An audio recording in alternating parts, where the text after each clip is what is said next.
brought you by Silver Pumps and Motors.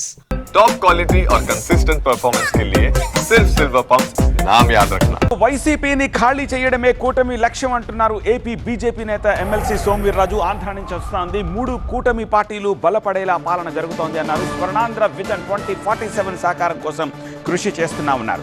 అధికారంలో ఉన్నప్పుడు జగన్ అహంకారంతో వ్యవహరించారన్నారు సోమవీర్రాజు. 2014లో ప్రతిపక్ష హోదా ఇస్తే సభకు వెళ్ళలేదన్నారు. ఇప్పుడు హోదా ఇస్తేనే సభకు వస్తానని జగన్ అనడం విడ్డూరంగా ఉందన్నారు సోమవీర్రాజు. ఆయనకు 40 అన్నది దాన్ని 20కే తీసుకురావడం. ఆయన అన్నీ నెగ్గేశాడు. మొన్న ఆయన అన్నీ కూడా నెగ్గానన్నాడు. ఇప్పుడు ఏదో వైస్ చైర్మన్ ఓడిపోతున్నానని బాధపడుతున్నాడు. ఎవరిని నామినేషన్ కూడా వేయనటువంటి వ్యక్తి. ఆయన నామినేషనే వేయనీయలేదు, కానీ అన్ని చోట్ల ఆయనకే మెజార్టీ వచ్చింది. ఇప్పుడు అందరూ అక్కడ ఉండడం లేదు. చంద్రబాబు నాయుడు గారు సైలెంట్గా పోటీ చేయడం మానేశారు. ఇప్పుడు అందరూ ఇటు వచ్చేస్తున్నారు. ఇది చూసి తట్టుకోలేకపోతున్నారు. పోనీ వాళ్ళందరూ ఉంటే నెగ్గేసేవా నువ్వు? అధర్మం చేస్తే ప్రజల యొక్క తీర్పు ఈ విధంగా ఉంటుంది. అధికారం ఉన్నటప్పుడు కావరంతో వ్యవహరించకూడదు. అధికారం అనేది ఎవరి సొంతం కాదు, ప్రజల సొంతం.